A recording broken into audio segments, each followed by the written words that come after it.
किसान भाइयों और मेरे साथियों सभी को मेरा सादर नमस्कार।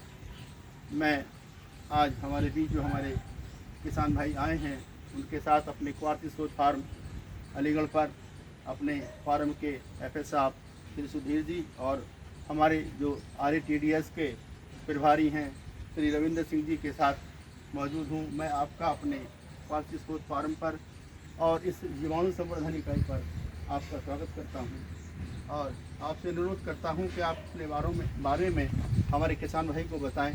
आपका क्या नाम है? आप बता दिए अपना परिचय पूरा।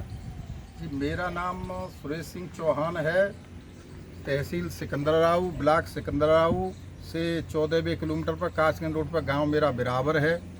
मैं आर्मी से रिटायर्ड हूं और उसके बाद मैंने यहाँ देखा समझा जो ऐसी कि सरकार की मंशा है, सरकार जो चाह रही है, काफ़ी कोशिश कर रही है कि हमारे किसान भाई प्राकृतिक खेती, जैविक खेती की तरफ लौटें, क्योंकि उनका कॉस्ट ऑफ कल्टीवेशन बहुत बढ़ गया है। DAP, यूरिया, हर्बिसाइड, फंगिसाइड, ये जितनी भी तरह की तमाम केमिकल युक्त खेती कर रहे हैं उससे लोगों का स्वास्थ्य खराब हो रहा है। उनको जागरूक कर रहे हैं, उनको बता रहे हैं। तो सरकार के मंशानुरूप मैंने यूट्यूब पे श्री राघव अली साहब का यूट्यूब देखा, BK सचान साहब का यूट्यूब देखा। मेरे को काफ़ी प्रशंसा हुई, मेरे को काफ़ी खुशी हुई कि ये लोग प्राकृतिक खेती के लिए काफ़ी कुछ कर रहे हैं, तो क्यों ना हम उसमें भी काफ़ी शरीक होकर के अपने किसान भाइयों को इसके बारे में ज़्यादा से ज़्यादा जागरूक करें और बताएं। तो इसी बात को सोच समझ करके मैं आज अलीगढ़ में आया। आप लोग मुझे इसके बारे में काफ़ी जानकारी दे रहे हैं, उस जानकारी के लिए मैं आया हूं और मैं सभी किसान भाइयों से भी अनुरोध करता हूं कि वो कम से कम इस चीज़ को धीरे धीरे ही सही और थोड़ा थोड़ा सही, कम ज़मीन में 1 बीघा में, 2 बीघा में, 3 बीघा में करके शुरुआत करें और कम से कम अपने परिवार को तो कम से कम जहर मुक्त साधन अपना करके कम से कम उनसे जो उत्पादन हो, अपनी दाल, अपना चावल, अपना गेहूँ, उन चीज़ों को उगाएं और करें, जिससे क्या है कम से कम उनके बच्चों का, उनका परिवार का स्वास्थ्य सही हो। तो धीरे धीरे वो अपना समाज के लिए करेंगे, अपने देश के लिए करेंगे। इसी उसके साथ मैं फिर यहाँ पर आया हूँ। आप हमारे को ट्रेनिंग के बारे में सारी जानकारी देने वाले हैं, मैं उसके लिए आपको जो है बहुत बहुत धन्यवाद देता हूँ। बहुत बहुत धन्यवाद चौहान साहब। हमारी किसान भाई की बात आप सब साथियों ने, हमारे किसान भाइयों ने सुना। मैं आपका बहुत बहुत शुक्रगुजार हूँ और हम आपको यहाँ अपने जो हमारा जीवामृत है, ये हम संवर्धन बना रहे हैं, इसमें से हम 10 लीटर आपको देंगे और आपको अपने घर ले जाकर उसमें किस तरह से आपको क्या क्या सामग्री इसमें डालनी है, जो सूक्ष्म जीव हैं इनका आपको मल्टीप्लिकेशन करना है, तो किस तरह से आपको काम करना है, उसकी जानकारी हमारे साथी श्री रविंद्र सिंह जी आपको देंगे। Shri Ravindra Singh ji, thank you. देखिए, सबसे पहले मैं आपको बता दूं कि ये जीवामृत है ना, हम इसका प्रयोग क्यों कर रहे हैं और हम प्राकृतिक खेती क्यों करना चाहते हैं जी। इसके लिए 3 बातें हैं। सबसे पहले तो क्या है, हमारी कॉस्ट ऑफ कल्टीवेशन बहुत ज़्यादा आ रही है। नंबर 2 कि हमें जो प्रोडक्शन इससे रासायनिक खेती से मिल रहा है वो उसमें जहर युक्त है, तो हमारे उसके खाने से बहुत ज़्यादा नुकसान पहुंच रहा है। और आपने देखा होगा अब इसमें क्या चल रहा है, कैंसर, किसी को भी कैंसर हो जाता है, तो वो उसका मेन रीज़न है कि हम अभी जो खाना खा रहे हैं ना, हमें जो फल सब्जी अनाज जो मिल रहे हैं उनमें बहुत ही अधिक मात्रा में जहर है। और नंबर 3 की हमारे रासायनिक केमिकल्स को प्रयोग करने से हमारी जो सॉइल है, हमारी मृदा है, उसकी जो उर्वरता शक्ति है उसका ह्रास होता जा रहा है। तो हमें इसीलिए जीवामृत का प्रयोग करके प्राकृतिक खेती करनी है। तो अभी आपने बताया सर कि मतलब ये हम इसमें से क्या करेंगे, ये हमारे साहब आएंगे, 10 किलो कल्चर देंगे जीवामृत का जी। फिर इसको ये ले जाएंगे और फिर सबसे पहले ये एक प्लास्टिक का ड्रम देंगे 200 लीटर का, उसमें 180 लीटर के समथिंग पानी भर लेंगे, साफ पानी। फिर उसमें क्या करेंगे, 5 किलो गुड़ डालेंगे। गुड़ उपलब्ध है तो ठीक है, नहीं तो आप 5 किलो चीनी भी वहाँ डाल सकते हैं। और इसके बाद आपको डालना है 5 किलो आटा या बेसन डाल सकते हैं। डाल दिया, अच्छे से मिक्स कर दिया आपने। फिर आपको उसके तीसरे दिन या दूसरे दिन आपको उसमें जो ऐसे एंटी क्लॉकवाइज घुमाते रहना है ताकि इसमें कोई ग्रोथ आएगी। अब ऐसी क्या है, इसमें वाइट ग्रोथ आएगी। अगर आप मिट्टी से बनाते हैं डायरेक्टली इसका तो उसमें ब्लैक ग्रोथ आती है, तो उसमें वाइट ग्रोथ आएगी। आप उसको छन्नी से निकाल के उसको भाग सकते हैं, क्योंकि उसमें नेगेटिव बैक्टीरिया होते हैं जो कि हमारी फसल में उन्हीं के द्वारा बीमारियाँ लगती हैं। तो हम ऐसे हर प्रत्येक तीसरे दिन इनको निकालते रहेंगे वाइट ग्रोथ के लिए। और फिर जब 15 दिन हो जाएंगे इसके, फिर हमको 2 किलो गुड़ डालनी है और 2 किलो ही उसमें बेसन का आटा, बेसन डाल दो या फिर आटा डाल दो, ठीक है। फिर प्रत्येक 10 दिन के अंतराल पर हमको 2 किलो आटा और 2 किलो गुड़ डालते रहना जब तक ये बन के तैयार ना हो जाए। इसको बनने में लमसम 2.5 या 3 महीने का समय लगता है, या उससे भी ज़्यादा लग सकता है, लेकिन कम से कम 3 महीने तो लगेगा ही, 2.5-3 महीने। जी। फिर ये हमारा बन के तैयार हो जाएगा। फिर हमको इसको प्रयोग कैसे करना है, एक तो इसकी 2-3 विधियाँ हैं। एक तो आप इसको लो, हज़ार मतलब किसी ऐसे छिड़क दो उसमें खेत में, या फिर आप सिंचाई के द्वारा इसको नाले में डाल दो, मतलब हल्के कुछ इसकी आपने छोटा सा वो ले लिया, इतना बड़ा कोई ड्रम, उसमें वो कर दिया, सिंचाई के द्वारा खेत में पहुँच।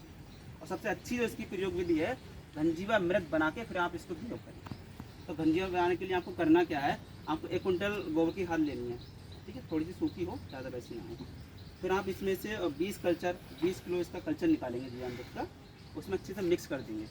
और उसी दौरान आपको 2 किलो चीनी का या 5 किलो चीनी का घोल बना के उसी में डाल देना है, उसके ऊपर। डालने के बाद आप उसको 48 घंटे के लिए छोड़ देंगे, किसी टाट के कट्टे से आपको पाल हो बड़ा खूब सा उस पर डाल के छोड़ दिया। फिर आपको क्या करना है, जब हम पनेवा करते हैं खेत में, जब उसकी यूँट आएगी जितने लायक होगा, उसी टाइम हमको खेत में अच्छी तरह से उसको ब्रॉडकास्टिंग कर देंगे। फिर हमको उसकी जुताइयाँ करनी है, पूरी खेत की तैयारी करनी है, और उसके बाद में हमको जो भी फसल लगानी है वो लगा देनी है। फिर हमको लगा देनी है। उसके बाद हमको करना है ये कि हमने जीवामृत का प्रयोग तो कर दिया, तो हमको सावधानियाँ किन किन बातों की रखनी है। नंबर 1, हमको किसी भी केमिकल्स का प्रयोग नहीं करना है, कोई भी केमिकल्स हो इसका प्रयोग नहीं करना है। नंबर 2, हमें अपने जो खेत है उसकी जो मेड़ है उनको ऊंचा ऊंचा करना है, ताकि वर्षा का पानी कुछ हद तक हमारे खेत में रुक सके। नंबर 3, हमें अगर पॉसिबल हो पाए तो हमको कुछ पेड़ लगाने हैं, ताकि क्या होता है, जब बहुत ज़्यादा गर्मी का मौसम होता है, तो होता यह है कि जो हमारे खेत में तापमान बहुत ज़्यादा अधिक हो जाता है, तो बैक्टीरिया, जो बेनिफिशियल बैक्टीरिया हैं, वो 40 डिग्री मैक्सिमम से जब टेम्परेचर जाता है तो वो नष्ट होने लगता है। वो पेड़ लगे हुए होंगे तो उसके आसपास कुछ तो बचेंगे ना, फिर वो छाया होगी, छाया में चले जाएंगे वो, कम से कम फिर वो फिर वहाँ पर बचेंगे, रहेंगे। फिर वो रेप्लिकेट कर जाएंगे दोबारा से। जी। ठीक है, तो इसी बात का हमको ध्यान रखना है। फिर अब हम इसका डाल देंगे, जिसका प्रयोग कर दिया हमने, और हमें इसको मैंने डालना है खाने के लिए, उनको देना है। गोबर की खाद डालो, या उस फसल से बचेंगे उनको खाएंगे, उससे क्या बनेगा, वो ह्यूमस को बनाएंगे, जीवाश्म कार्बन को बनाएंगे, इससे कि हमारे सॉइल की उसकी फर्टिलिटी बढ़ेगी, उसका फिजिकल, केमिकल, बायोलॉजिकल की प्रॉपर्टी सुधरेगी। इससे कि क्या होगा, हमको आने वाले 2-3 साल बाद किसी भी प्रकार के फर्टिलाइजर का प्रयोग नहीं करना पड़ेगा, हमको अच्छे उत्पादन के लिए। अब इसके आप बताएंगे राघव गली साहब। धन्यवाद, बहुत अच्छी बात आपने बताई। देखिए चौहान साहब, प्राकृतिक खेती के बारे में आपको साफ साफ बताना चाहूँ तो प्राकृतिक खेती करने के लिए पहले आपको मन से तैयार होना पड़ेगा। प्राकृतिक खेती का मतलब है कि प्रकृति के आधार पर और प्रकृति की व्यवस्था के अनुसार जो खेती की जाती है उसी को हम प्राकृतिक खेती कहते हैं। प्राकृतिक खेती में प्रकृति की सभी इकाइयों का सहयोग रहता है। ज़मीन से लेकर आसमान के बीच जो भी हमारी इकाइयाँ मौजूद हैं उन सब का प्राकृतिक खेती में रोल रहता है, क्योंकि हमारा अपना जीवन भी और हमारी खेती का जीवन जो है वो पूरी तरह से प्रकृति के वैभव पर निर्भर है। और प्राकृतिक खेती का एक ये भी मकसद है कि हमें प्रकृति के वैभव को सुधारना है। और दरअसल हमारे खेतों में जो सूक्ष्म जीव खत्म हो गए हैं उन्हें हम इस जीवामृत के माध्यम से वहाँ पहुँचाते हैं। प्राकृतिक खेती करना एक अलग चीज़ है और जीवामृत डालना उसका एक हिस्सा है। जीवामृत का मतलब ये है कि हम अपने जो खेत में सूक्ष्म जीव खत्म हो गए हैं उन्हें पहुँचाते हैं। उसका आपको तरीका उन्होंने बताया कैसे कैसे आपको बनाना है। जब आपके ये जीवामृत बन जाएगा, सूक्ष्म जीव आपके हो जाएंगे, आप अपने घन जीवामृत के माध्यम से या पानी सिंचाई के माध्यम से खेत में डाल देंगे, तो वो सूक्ष्म जीव वहाँ खेत में पहुँच के जो हमारा पहले से अपशिष्ट पदार्थ है कि हम कोई भी अपना जैव पदार्थ डालते हैं कि हमारे पौधों के फसल अवशेष हैं, जड़, तना, पत्ती, शाखा, उसको वो खाकर गलाकर सड़ाकर जो है वो ह्यूमस के प्रति कर देंगे, यानी कि हमारे खेत में जीवांश कार्बन की मात्रा जो बढ़ जाएगी।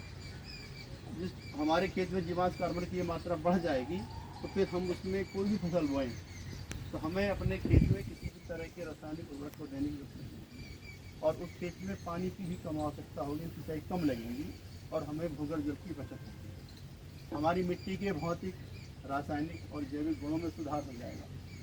प्राकृतिक संसाधन हमारे छेड़ होने से बच जाएंगे, हमारी जैव विविधता बरकरार रहेगी, हमारी कृषि उत्पादन लागत कम आएगी। जो उत्पादन हमें मिलेगा गुणवत्तापूर्वक होगा, जिसके खाने से हम आप सब जो है शारीरिक और मानसिक रूप से स्वस्थ रहेंगे। तो इसके लिए ज़रूरी है कि हम प्राकृतिक खेती जब करें तो एक प्राकृतिक माहौल भी हम अपने खेत के आसपास दें। उसमें हमें चाहिए कि हम अपने खेत की मोटी मोटी मेंढ बनाएं, ताकि जब वर्षा हो तो वर्षा का पानी जो है हमारे खेत में रहे और हमारी धरती माँ की प्यास बुझ जाए, कभी प्यासी ना रहे। पहला काम तो ये। दूसरा ये जो आपकी खेत की मेंढ है उस पर आप तरह तरह के पेड़ लगाने हैं ताकि उस पर जो है पक्षी बसेरा करें और हमारी फसलों की देखभाल करें। अगर आपके खेत के आसपास के पुराना जलाशय है तो उसका पुनर्जीवित कर लें, उसके जीर्णोद्धार कर लें। अगर नहीं है तो अपने खेत के निचले हिस्से में छोटे छोटे तालाब बना लें ताकि प्राकृतिक माहौल वहाँ क्रिएट हो जाए। तो पहले की तरह से हमारे खेत में, हमारे खेत के आसपास, हमारे खेत खलिहानों में नाना प्रकार के पक्षी, तितलियाँ, मधुमक्खियाँ, चिड़ियाँ सब पहले इस तरह से मौजूद हों। जब प्राकृतिक माहौल बन जाएगा तो प्राकृतिक खेती करना हमारे लिए आसान हो जाएगा और हमारी फसल उत्पादन करने में किसी तरह लागत कम आएगी और एक गुणवत्तापूर्वक हमें जो है वो उत्पादन मिलेगा, जिसके खाने से हम आप सब जो है तरह तरह की बीमारियों से हमें मुक्ति मिल जाएगी। ठीक है, आप सबसे मैं ये अनुरोध करना चाहूँगा, खासकर आपसे चौहान साहब, कि आप इस प्राकृतिक खेती की मुहिम को हमारी इस वीडियो के माध्यम से या अपने माध्यम से जहाँ तक हो सके अपने सभी किसान भाइयों में पहुँचाएँ और हमारे देश के आखिरी किसान तक भी यह बात पहुँच जाए ताकि हम अपने देश के माननीय प्रधानमंत्री जी और हमारे प्रदेश के माननीय मुख्यमंत्री जी की जो आह्वान है कि हम रासायनिक खेती को छोड़कर प्राकृतिक खेती की तरफ जाएं, उस मुहिम को हम उसके मुकाम तक पहुंचाने में कामयाब। साथियों, आपने मेरी बात को सुना और अगर आपको मेरी बात या हमारे साहब की बात अच्छी लगे तो आप रसायन आधारित खेती को अपना ध्यान हटाकर प्राकृतिक खेती करने की तरफ ध्यान दें और इस मुहिम में अपना पूर्ण सहयोग प्रदान करें। हमारी वीडियो सुनने के लिए और आपका यहाँ आने के लिए मैं आपका पुनः बहुत बहुत धन्यवाद करता हूँ।